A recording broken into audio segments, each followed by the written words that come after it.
Good morning दोस्तों। हमने कल की क्लास में अध्ययन किया था विशिष्ट प्रतिरोध तथा विशिष्ट चालकता के बारे में, और मैंने आपको कल हेडिंग डलवा दी थी दोस्तों, तो अपव्यय वेग के आधार पर ओम के नियम की व्याख्या, कि अपव्यय वेग के आधार पर ओम के नियम की व्याख्या किस प्रकार से करेंगे। तो दोस्तों ओम का नियम क्या होता है, वी अपॉन आई, और यही हमारे को सिद्ध करना है। ओम का नियम क्या होता है दोस्तों, वी अपॉन आई, और इसको हम क्या बोल सकते हैं, आर भी बोल सकते हैं, और यही हमारे को सिद्ध करना है। किसके द्वारा, अपव्यय वेग के आधार पर ओम के नियम की व्याख्या करनी है। तो दोस्तों किस प्रकार से करेंगे हम जानते हैं किस प्रकार से कि आई इक्वल टू क्या होता है दोस्तों,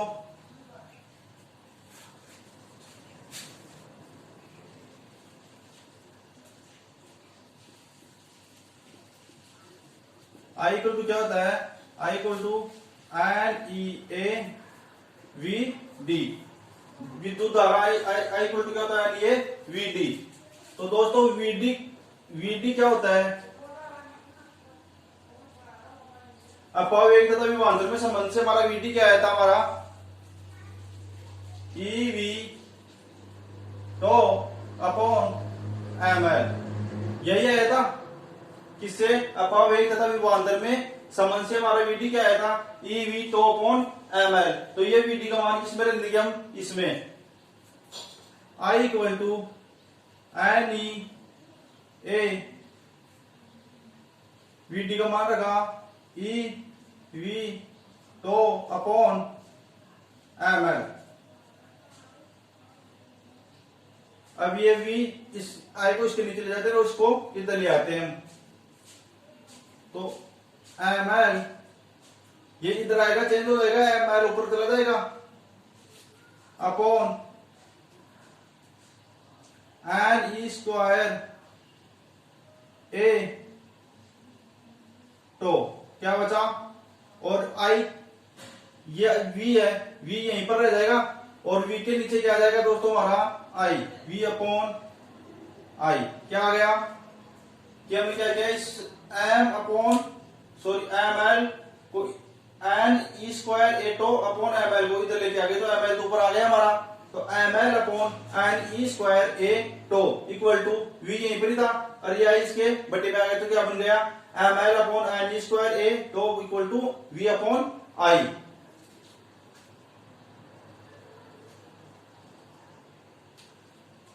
अब इसको थोड़ा अच्छा लगने के लिए इस प्रकार से लिख दो दोस्तों, v upon I equal to m L upon N E square A tau, जहां m L upon N E square A tau एक नियतांक n E square A tau है। ये क्या है दोस्तों, एक नियतांक है, नियतांक क्या था, आर, तो ये क्या है, नियतांक है, जहां M upon N square A tau एक नियतांक है एन स्क्वायर ए टो। अब ये क्या आ गया दोस्तों, तार का विद्युत प्रतिरोध आ गया हमारा, तार का विद्युत प्रतिरोध हो गया ये ना, तो नीचे लिख लेना, जो तार का विद्युत प्रतिरोध है। तो विद्युत प्रतिरोध क्या होता है दोस्तों, आर, तो ये किसके इक्वल टू हो गया हमारा, आर के इक्वल टू हो गया, तो M L upon N square A tau equal to R, ये किसके इक्वल टू हो गया दोस्तों, आर के इक्वल टू हो गया। तो इसकी जगह पर हम क्या लिखे, आर लिखते हैं, तो वी अपॉन आई, तो V upon I equal to, इसके इक्वल टू क्या था दोस्तों, M L upon N square A tau, तो इसकी जगह पर क्या आ गया दोस्तों, आर नियतांक आ गया आर, और मैंने आपको शुरुआत में बताया था ये हमारे को सिद्ध करना था कि अपव्यय के आधार पर ओम के नियम की व्याख्या की, ओम का नियम अपव्यय के आधार पर किस प्रकार से आता है। आपको एग्जाम में बहुत ही इंपॉर्टेंट क्वेश्चन आपको एग्जाम में पूछ सकता है दोस्तों, अपव्यय के आधार पर ओम के नियम की व्याख्या कीजिए, और जो नेक्स्ट कराने वाला टॉपिक हूं आपको अपव्यय के आधार पर ओम के नियम का सदिश निरूपण, वो भी एग्जाम में पूछ सकता है। तो ये पहले आप लिख लीजिए, अपव्यय के आधार पर ओम के नियम की व्याख्या। बहुत ही इंपोर्टेंट टॉपिक है दोस्तों, आपको एग्जाम में पूछ लेंगे अपव्यय के आधार पर ओम के नियम की व्याख्या। कुछ नहीं करना दोस्तों, आपको पहले से पता है आई इक्वल टू क्या होता है हमारा एन ए वी डी।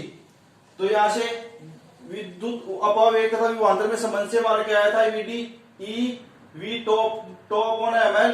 तो ये मान इसमें रख दिया यहां से वी अपॉन आई, और इसको ऊपर लेके गए तो M L upon N square A tau. और जब ये एक नियतांक होता है एन स्क्वायर ए टॉप, तो नियतांक क्या है दोस्तों, ये क्या हो गया हमारा तार का विद्युत प्रतिरोध हो गया। तो विद्युत प्रतिरोध क्या होता है दोस्तों, आर। तो ये किसके इक्वल टू हो गया, आर के इक्वल टू हो गया। तो वी अपॉन आई इसकी, ये किसकी इक्वल टू हो गया था हमारा, आर की इक्वल टू। तो ये आर की इक्वल टू हो गया, तो V upon I equal to R. यही ओम का नियम है, ओम का नियम है, यही ओम का नियम है। अब अगले टॉपिक की बात करते हैं दोस्तों, अपव्यय के आधार पर ओम के नियम का सदिश निरूपण। हेडिंग डालिए दोस्तों, अपव्यय के आधार पर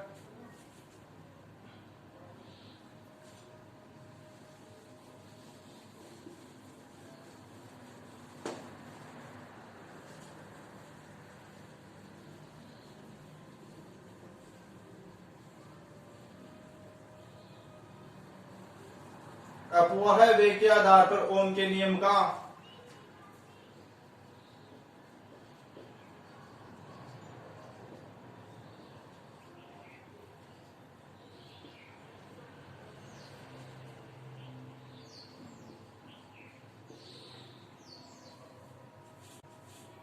ये हो गया अपव्यय। अगली हमारा पहला हो गया था अपव्यय के आधार पर ओम के नियम की व्याख्या। अगला है दोस्तों अपव्यय के आधार पर ओम के नियम का सदिश निरूपण, जो कि एग्जाम की दृष्टि से बहुत ही इंपोर्टेंट है दोस्तों। और इसको हम क्या बोल सकते हैं दोस्तों, धारा घनत्व तथा विशिष्ट चालकता में संबंध। इसको हम क्या इसको और किस प्रकार से पूछ सकते हैं, धारा घनत्व तथा विशिष्ट चालकता में संबंध बताइए। यही जो इसकी डेरिवेशन आएगी अपव्यय के आधार पर सदिश निरूपण, वही इसकी डेफिनेशन हो जाएगी धारा घनत्व तथा विशिष्ट चालकता में संबंध की। तो आप इसको इस प्रकार से लिख सकते हो, धारा घनत्व तथा विशिष्ट चालकता में संबंध।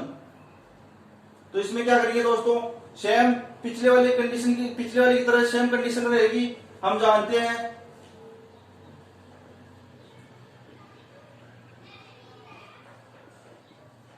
क्या जानते हैं दोस्तों, आई इक्वल टू क्या होता है, अभी जस्ट पिछले वाले में क्या बताया था मैंने, N A we D, N A we D. तो दोस्तों अब बात करते हैं, पिछले वाले वीडी इक्वल टू क्या लिया था हमने, अपव्यय तथा विभवांतर में संबंध से जो वीडी इक्वल टू था वो लिया था। अब हम लेंगे दोस्तों अपव्यय तथा विद्युत क्षेत्र में जो संबंध आया था वह वीडी इक्वल टू क्या आया था वो लेंगे। तो क्या आया था दोस्तों हमारा, V D equal to E tau upon M. यही आया था कि पिछले वाले में क्या लिया था हमने, अपव्यय तथा वो विभवांतर में संबंध से। और इसमें क्या ले रहे हैं दोस्तों, अपव्यय तथा विद्युत क्षेत्र में जो संबंध था वीडी इक्वल टू, तो वो ले रहे हैं। तो ई टो अपॉन एम, यही आया था हमारा। तो ये मान किस रख देते हैं इसमें, I equal to N e A we d की जगह ये मान रख रहे हैं ई टो अपॉन एम। तो दोस्तों I equal to N E square हो जाएगा, एन ई स्क्वायर तो ए ई अपॉन एम, ये हो गया। अब दोस्तों हम बात करते हैं पहले वाले की तरह, इसको इधर ले आते थे और इसको इस तरफ ले जाते हैं। तो M upon N E square तो ई, अब ये यहीं पर रहने देते हैं, ए अपॉन पट्टे में क्या जाएगा दोस्तों, धारा विद्युत धारा आई, तो दोस्तों आपने धारा घनत्व में क्या पढ़ा था, J equal to A upon I, यही पढ़ा था ना धारा घनत्व से, सॉरी धारा आई अपॉन ए, क्या पढ़ा था, ये इधर आया ना तो ये बट्टे में आएगा आई अपॉन ए। धारा घनत्व से आपने क्या पढ़ा था, J equal to I upon A, J equal to, तो फिर ये आई अपॉन ए होता तो ये भी एम बटे में रहेगा इसके, एन ई स्क्वायर तो ई अपॉन एम। भाई इसको तो चेंज कर ही नहीं है ना, तो ये भी चेंज नहीं होगा इसका, तो एन स्क्वायर तो e upon m equal to I upon A. भाई हम एक को तो लेके आ रहे हैं, इधर आई के बटे में एक को लेके आ रहे हैं, तो आई upon A N E square तो ई अपॉन एम। तो ये क्या है, धारा घनत्व होता है J equal to I upon A. तो इसको तो हम क्या लिख देंगे दोस्तों, J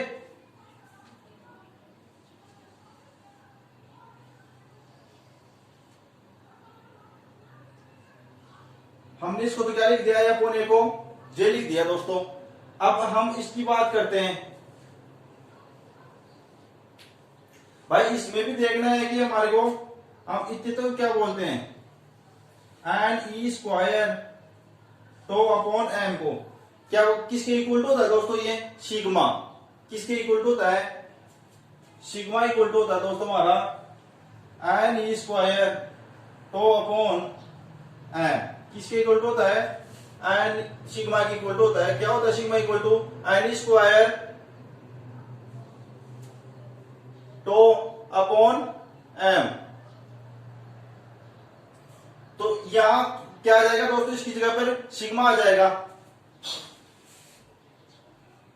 तो J इक्वल टू सिग्मा। अब ये किसी कैसे बच गया, अब हमारे को इसका क्या लिखना था दोस्तों, सदिश निरूपण लिखना था, तो हम इसके ऊपर क्या लगाते हैं दोस्तों, ये जो तीर का चिन्ह लगाते हैं इसको हम सदिश बोलते हैं। सदिश को किससे प्रदर्शित करते हैं दोस्तों, तीर के चिन्ह के द्वारा। तो ये हमारा क्या हो गया दोस्तों, इसका सदिश निरूपण हो गया, किसका, ओम के नियम का सदिश निरूपण। तो दोस्तों आपको एग्जाम में पूछे कि अपव्यय के आधार पर ओम के नियम का सदिश निरूपण ज्ञात कीजिए, तो आपको कुछ लिखना, सेम अपव्यय के आधार पर ओम के नियम की व्याख्या की थी, उसी के अनुसार same I equal to N A we D हमारे को पता है पहले से। तो उसमें तो क्या लिया था दोस्तों हमने, ये मैंने आपके जो अपव्यय वीडी ले रहे हो ना, ये मैंने आप कौन से में वीडी जो विद्युत अपव्यय और विद्युत धारा में संबंध वाला ले रहे हो, या अपव्यय तथा विभवांतर में संबंध वाला ले रहे हो। तो अब पहले वाले में क्या लेंगे दोस्तों, अपव्यय तथा विभवांतर में संबंध वाला वीडी इक्वल टू लेंगे, और जो सदिश निरूपण याद करेंगे उसमें वीडी इक्वल टू क्या लेंगे दोस्तों, अपव्यय तथा विद्युत क्षेत्र की तीव्रता जो संबंध है वो लेंगे हम, तो V D equal to E tau upon M. तो ये मान रखने के बाद में हम इसको, भाई यहां से देखिए हमारा क्या बन रहा है, तो यहां से ये यदि हम ए को इसके नीचे लेके आते हैं तो हमारा क्या बन रहा है, धारा घनत्व J बन रहा है। तो ए को हम आई के नीचे लेके आए तो ये आई अपॉन ए हो गया, जो क्या है हमारा धारा घनत्व है J। तो ये तो क्या बन गया दोस्तों, J बन गया। अब ये ध्यान रखना है कि इतना था यानी E square tau upon M, ये किसकी इक्वल टू होता है दोस्तों, हमने किसकी इक्वल टू बताया, सिग्मा की इक्वल टू होता है। क्या होता है sigma equal to N E square tau upon M. तो ये यहाँ क्या रख दिया हमने सिग्मा, और ये ई ऐसे कैसे रख दिया। अब हमारे क्या पूछा, सदिश निरूपण पूछा है, तो हम इस तीर के चिन्ह के द्वारा इसको किससे प्रदर्शित करें, सदिश रूप में प्रदर्शित करें। यही